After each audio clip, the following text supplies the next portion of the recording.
Hello hello hello पोशाव, तर मी तुमचा rider 6268. तुम्हाला माहीत आहे आपल्याकडे गाड्या वगैरे सर्व तुम्हाला माहीत आहे किती गाड्या आहेत. तर आज आपण आपल्या FZचा रिव्ह्यू करणार आहोत. म्हणजे थोडीशी माहिती देतो. काय रिव्ह्यू म्हणजे असं काय फार म्हणजे एकदम टू बी एकदम ऑफिशियल हे गाईज ही माझी गाडी ही तुझी गाडी असं काय आपलं नाही पोशाव. एकदम मस्तपैकी आपल्या याच्यामध्ये लिमिटमध्ये मस्तपैकी आपला रिव्ह्यू राहील. तर पोशाव ही आपली FZ आहे, FZ वर्जन 2. हे बघा वर्जन 2 आहे FZ. आणि आमच्या इकडं मोकार चिखल आहे पोशाव. आता एकदम बक्का मोकार म्हणजे मोकार थोडासा कामा चालू आहेत ना, तर एकदम काय सांगायचं त्याच्यामुळे गाडी धुवत वगैरे नाही मी. तर ही आपली FZ आहे. आणि आरसं तुम्हाला माहीत आहे आताच टाकलं तर आरसं, पण काय सांगायचा पोशाव त्याच्या मी सांजू पडलो. म्हणजे पडायचा रिझन काय होता, सांजूची बॅग अशी पुढं नारळ ठेवला तर ते नारळ आला ह्या साईडला बरं का. आणि ही जी स्टेअरिंग होती ना ती स्टेअरिंग का अशी वळलीच नाही, इथं तो नारळ आला आणि डायरेक्ट सांजून मी धापकन पडलो. आणि ते वर्जन आता 4चं नाही का RC आहेत ते लावलं होतं बरं का पोशाव. त्याच्या आलं कचकन लगेच फुटून गेली. म्हणजे जागाच फक्त तोल गेला आणि पडलो आम्ही ह्या साईडला, लगेच फुटून गेली. तर जर तुम्हाला जर FZला आरसा टाकायचा असतील तर ही जी जुनी आहे बघा ते एकदम असं स्प्लेंडर आणि ते आरसे होते ना तेच टाका, एकदम बेस्ट आहे पोशाव ते आरसं. हे आता मी टाकलं तर 400 रुपयाचं त्या वर्जन 4चं आहे. बकवास एकदम बकवास, म्हणजे अशी बिली करत आहे ते आरसी अशी दाबून पाहजाच तुम्ही. पण ते वर्जन 2चं आहे ना एकदम सुपर. तर कोणाला टाकायचं होतं ते टाका. त्याला आपल्याला चावळाचा काय होता आणि चावलं तू काय. तर पोशाव याचा रिव्ह्यू देतो मी. आता आपली बाईक चालले कोकडर चावी आहे, थांबा काढतो हो खिशातून. आयची कटकट कोणत्या खिशात ठेवलं रे, सापडली. तर पोशाव आपली गाडी ना जवळजवळ पोशाव आपली गाडी पळले तुम्हाला दाखवतो मी. ह्या थोडासा मीटर ह्या झाला आहे हो, आता जुना गाडी झाला ना 10 वर्षे होतील. पहा तुम्ही 91,877 किलोमीटर गाडी पळवली आहे आपण ही. FZ मोकार ही गाडी पळवली आहे आपण. कोल्हापूर बिलापूर हेच गाडीवर आपण जाऊन आलो आहे. कितीतरी वेळा कोल्हापूर जाऊन आलो आहे पोशाव. नादच करू नको, मोकार मारलं आहे राईड कोल्हापूर. हीच आपली साथीनं अजून एकदाही मी ही गाडी पाडेल नाही बरं का. माझ्याकडून अजून एकदा पण ही गाडी पडेल नाही पोशाव. म्हणजे पाडले पण दुसऱ्याच पाडले पोशाव. पण आता काय सांगायचं, दुसऱ्याने पाडला तरी शेवटी आपला प्रेम न तेवढा पोशाव. तर आता बघा ही 91,000 गाडी पळवली आहे. तर आतापर्यंत हे गाडीच्या मी बेरिंगा खोललेल्या नाहीत. अशी फुल सर्व्हिस करत आहे ना, ह्या बेरिंगा वगैरे काढत आहे, फुल सर्व्हिस करत आहे मागची आणि पुढची. तर आतापर्यंत अजून पण पोशाव मी हे गाडीच्या बेरिंगा खोलेल नाही. फक्त काय जातो एक सर्व्हिसिंग आपण शोरूमला करतो गाडीची. शोरूमला वगैरे सर्व काय प्रॉब्लेम वगैरे ते सॉल्व करतात. दुसऱ्या सर्व्हिसिंगला मी काय करतो, मस्तपैकी ऑइल घेऊन येतो. एअर फिल्टर चेंज करायची गरज असेल तर ते, पण शक्यतो एअर फिल्टर दुसऱ्या सर्व्हिसिंगला चेंज करतो. तर मी काय करतो फक्त ऑइल घेऊन येतो आणि ऑइलचं इथं ऑइल फिल्टर असतं ना ते घेऊन येतो. बस तेवढंच. कुठंतरी एखाद्या याच्याकडे जातो पण शोरूमचंच ऑइल बरं का. म्हणजे ते एमालूप आहे ना एमालूप त्याचंच ऑइल मी वापरतो. अजून कॅस्ट्रॉल विडॉल वगैरे नावाचा प्रकार नाही, एमाचाच अजूनही. 91,000 किलोमीटर. तर ह्या गाडीची कुणीतरी किंमत लावली ती 82,000 रुपये. पण मी ही बाईक सेल केली नाही पोशाव, कारण मला माहीत आहे हे गाडी मी कशी वापरली ती. तर फक्त काय आणतो ऑइल आणतो आणि इथलं ते आपलं ऑइल फिल्टर असतं ते घेऊन येतो. बस कुणाकडे तरी जायचं, 40 रुपये द्यायचे किंवा 50 रुपये, तो सर्व हे ऑइल काढून देतो, फिल्टर वगैरे टाकून देतो. बस टेन्शन घ्यायचं नाही. आणि बाकी जी सर्व्हिसिंग आहे ना क्लच वगैरे ते आपण घरच्या घरी त्याला ग्रीसिंग वगैरे करतो. त्याच्यानंतर एअर फिल्टर इकडूनच्या बाजूने आहे.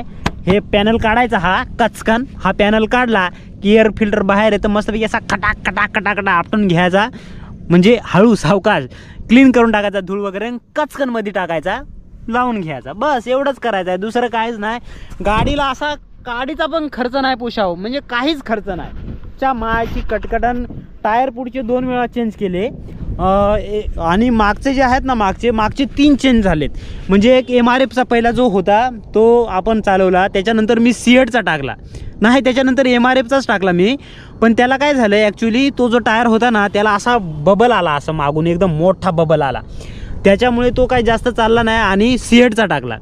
सिएटचा एक पूर्ण गेला, पण सिएटचा जास्त टाकला म्हणजे चालत नाही म्हणून मी MRFचाच टाकतो. सिएटचा लगेच गेला आणि हा आता 3रा टायर MRFचा. तर 3 टायर फक्त टाकलेत. पहिला कंपनीचा तो काय पकडत नाही मी. दुसरा आपण MRFचा टाकला, त्याला बबल आला. त्याच्यानंतर सिएट आणि आता हा 3रा टायर परत MRFचा पोशाव. तर टायर बिअर 3च टाकले. 91,000 किलोमीटर गाडी चालले. आणि पुढचे जे डिस्क पॅड आहेत ना हे डिस्क, तर फक्त पोशाव 91,000 किलोमीटरला फक्त एकदा मी म्हणजे सुरुवातीचा कंपनीचा होता तो वापरला. त्याच्यानंतर एकदा कंपनीचाच टाकला बरं का. आणि तो आता गेलाय. हा आता गेलाय म्हणजे पूर्ण आता चिकचिक आवाज यायला लागला याच्यातून. तो 91,000 पर्यंत फक्त एकदाच याचा डिस्पॅड मी चेंज केलेत. आता हा दुसऱ्यांदा चेंज करणार. मग आता तुम्ही बघा बरं का. पण कंपनीचाच बरं का, बाहेर वगैरे अजिबात टाकलेला नाही. तर अशी ही आपली FZ आहे. मोकार भाऊ एकदम भिंगरिंग गागाट पळते. तुम्ही बघत असाल च्या मायचा छोटा रॉकेट बडा धमाका आहे. तर याला मला कसलीच ह्या बाईकबद्दल हे नाही. फक्त हे जे पॅनल आहेत ना, आता काही कारणास्तव ते प्लास्टिक वगैरे ते हे बघा थोडंसं, पण एवढा काय आवाज वगैरे येत नाही. आणि एक वेळा पडली होती गाडी दुसऱ्याकडून, तर थोडंसं मध्ये हे झालं तर याचा थोडासा आवाज येतो हे बघा. पण एवढा पण नाही, म्हणजे बस एवढंच. दुसरं काय याच्यामध्ये ड्रॉबॅक वगैरे काय नाही. तर एकदम छोटा रॉकेट बडा धमाका. कसा पण पळवा, कसा पण रस्ता राहू दे, एकच नंबर ही गाडी आहे. त्याच्या मायची कटकट बेकार म्हणजे बेकार गाडी आहे. दुसऱ्या याच्यामध्ये ड्रॉबॅक वगैरे नाही. हे इंडिकेटर वगैरे आहेत ना, हे आता चेंजेस करायचे आहेत मला. हे बघा पार तिला अशा काय रे सांगते, ह्या दोरा बिरा लावून तिला गुंडाळला मी. आता एकदम सुपर गाडी आहे. आणि याच्यामुळे खूप म्हणजे खूप फायदा होतो. ह्या ज्या मडगाड आहे ना, त्याच्या मायची कटकट. R1 जर काढली ना तर आखा भुंडा बिंडा तिचा माखून राहते. आता मी काल गेलो तो गावाला, तरी पण तुम्ही बघू शकता इकडं बघा एकदम क्लिअर कट आहे. याच्यामुळे एकदम मागचा पिलियन जो आहे ना सेफ असतो. आपल्यावरती पण चिखल वगैरे येत नाही. फक्त पुढे मी आता काय ते लावलेलं नाही आपलं, ते नाही का 40-50 रुपयाला भेटतं ते मडगाट छोटासा असा, ते कागद वगैरे, तो का अजून लावलेलं नाही. ते प्लास्टिक लवकरच लावू, पण मला नाही वाटत का मी आता लावण असं.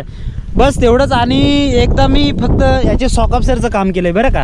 हे जे सॉकअप्सर होते ना, हे सॉकअप्सर चेंज केलेत मी ह्या बाईकचे एकदा. त्याचे काय जवळजवळ 4 का 5 हजार रुपये झाले ते. हां 4,000 रुपये. म्हणजे हे काय 2800ला 2 वाटतं पडले ते हे. तर ते एकदा चेंज केलं आहे बस, दुसरं काहीच नाही पुशा हो. आणि हा मेन सॉकअप्सर पण चेंज केला आहे. हा जो आहे ना मोनो सॉकअप्सर, हा पण एकदा चेंज केला आहे. तर 91,000 किलोमीटरमध्ये फक्त हे पुढचे हे जे सॉकअप्सर आहेत हे चेंज केले आहेत. हा एक सॉकअप्सर चेंज केला आहे. बाकी अदरवाईज इंजन अजूनही असं तुम्हाला कुठं लीक अजिबात दिसणार नाही. इंजन बघून घ्या तुम्ही, कुठंच लीक नाही इंजन. नाहीतर दुसऱ्या गाड्या असतील ना तर आतापर्यंत अशा हक देते बाईक. हे बघा इंजन बिंजन तुम्ही बघू शकता, कुठंच लिकेज वगैरे कुठंच नाही. इंजन एकदम क्रिस्टल क्लिअर बघू शकता तुम्ही, कुठंच लीक वगैरे नाही इंजन. ही माझी एक खासियत आहे. बस एवढंच, दुसरं काय नाही. एकदम सुपर गाडी आहे, पळायला ते एकदम रमसम. तर तुम्हाला हा व्हिडिओ कसा वाटला मला कमेंट करून सांगा. अजून काही तुम्हाला वाटलं असेल की R1चं पण करा तर R1चं पण आपण करू. थोडीशी तुम्हाला मी ह्या गाडीची फायरिंग आवाज ऐकून दाखवतो बरं का. गिअरमध्येच गाडी ठेवला आहे. हां 2 मिनटं पुशा हो.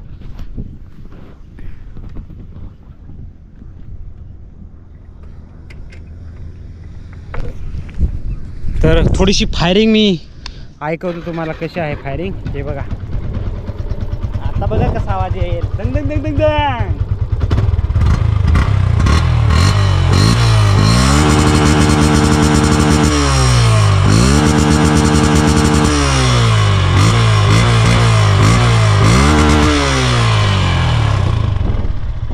पोशाव ह्या आपल्या बाईकचा फायरिंग अजून एकदम जबरदस्त फायरिंग आहे बाईकची, काहीच प्रॉब्लेम नाही. तर पोशाव हा रिव्ह्यू तुम्हाला कसा वाटला मला कमेंट करून सांगा. लाईक शेअर सबस्क्राईब करा, अजिबात विसरू नका. भेटूया पुन्हा अशाच एका कचकिराला कचका व्हिडिओमध्ये. तोपर्यंत धन्यवाद, tata bye, see you soon. चलो.